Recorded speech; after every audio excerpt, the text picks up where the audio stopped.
These are basically large shells. That's what Joseph Lamb did. They were really large 1-inch shells, and he did them extremely evenly, but we have tended to make them much more ball shaped over the years because that's how his look. We wouldn't really consider them shells. So we're gonna squeeze as it builds up, tilt our hand, and then wipe it off.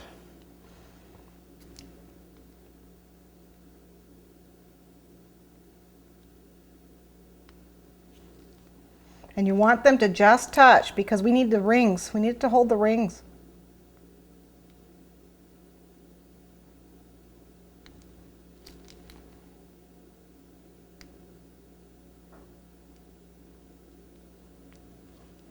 Okay, this last one, it's going to hit this first guy, and we're just going to have to fudge it a little bit.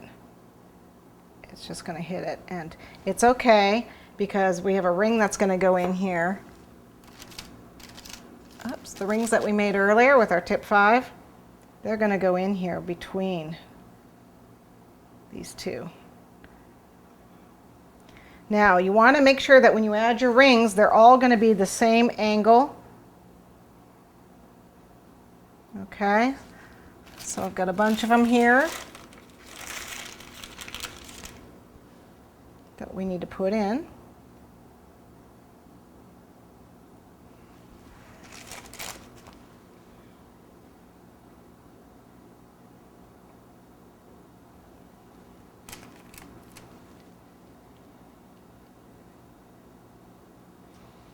Okay.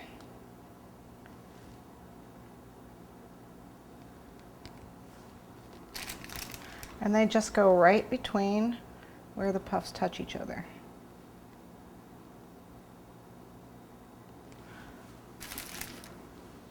And you got to make sure that you don't take too long to go around because the puffs will dry so much that they won't stick.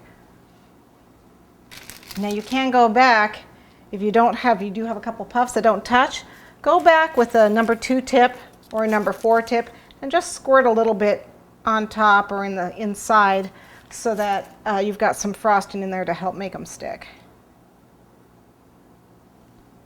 Again, I gotta watch my angle. Pretty straight, except for this one.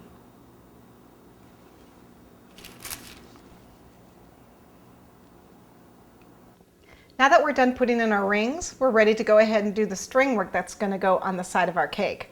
We're going to use a tip number 2, and we're going to do 4 drop strings on the side of our cake, and we're going to interlock them. Before I do the string work though, I'd like to get as much air out of my frosting as possible. You should do this really with any time you're going to work any kind of Lambeth because you really don't want the air bubbles like I was getting before.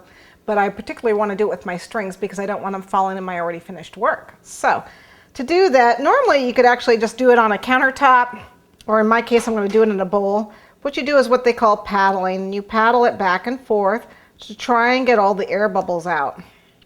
And I've got a lot of air bubbles in here.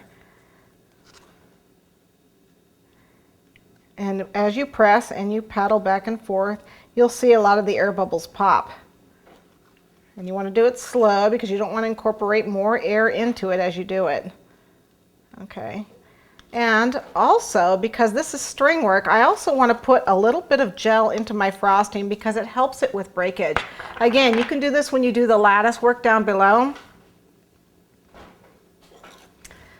So what I'm going to do is I've got some piping gel here, and I want to take just a little bit of it, about, you can use a half a teaspoon to a teaspoon for a cup of royal icing. There's not that much there. This isn't a whole cup. So I'm only using about a half a teaspoon in here. And again, I'm going to paddle it in. Try not to mix it in. I'm going to paddle it in to try not to get any air in here. Try and get all those air bubbles out. Okay, so I think we're ready to go ahead and start.